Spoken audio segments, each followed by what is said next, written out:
অনেক দিনের ইচ্ছে ছিল খামে করে অভিভাবক টিউশনির টাকা দেবে। সেই ইচ্ছেটা পূর্ণ হলো। বিশ্বাস করো, হাতটা কেঁপে গিয়েছিল।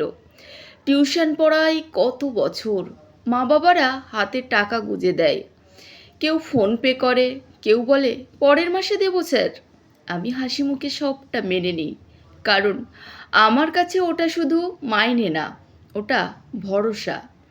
কিন্তু একটা স্বাদ ছিল মনে মনে।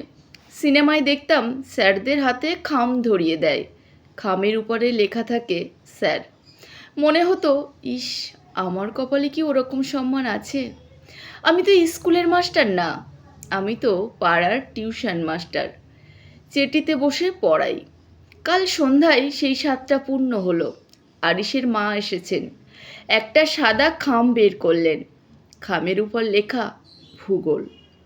হাতে দিয়ে বললেন, স্যার, আরিশ বলল আপনি নাকি ওকে বকেন না, আদর করে বোঝান। ও এখন বাড়িতে এসে নিজে পড়তে বসে। আগে আগে তো বই দেখলেই পালাতো। এ মাসের টাকার খামটা আরিশ নিজে লিখেছে। বলল, স্যারের সম্মান। আমি খামটা হাতে নিলাম। পাতলা খাম, ভেতরে দুটো 500 টাকার নোট, কিন্তু ওজন 1 মণ। গলার কাছে দলা পাকিয়ে গেল। খামটা খুলতে পারছিলাম না, মনে হচ্ছিল খুললেই সম্মানটা হয়তো উড়ে যাবে। আরিশ দরজার আড়াল থেকে উঁকি মারছে। আমি ডাকলাম, এদিকে আয়। এসে মাথা নিচু করে দাঁড়ালো। আমি মাথায় হাত রাখতেই বলল, স্যার, খামের উপর লেখাটা আমি লিখেছি। ভালো হয়েছে। আমি আর পারলাম না, চোখ ঝাপসা। বললাম, বাবু, এটা আমার জীবনের প্রথম মেডেল। আরিশের মা হাসলেন। আপনারা মাস্টার মশাইরা তো ভগবান, ছেলেটাকে মানুষ করছেন। ভগবান?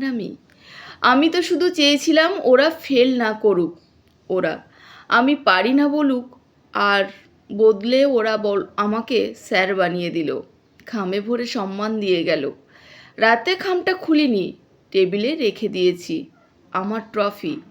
সরকারি চাকরি পাইনি তো কি, এই খামে আমার অ্যাপয়েন্টমেন্ট লেটার। মা জিজ্ঞেস করলো, কী রে, খাম খুলবি না?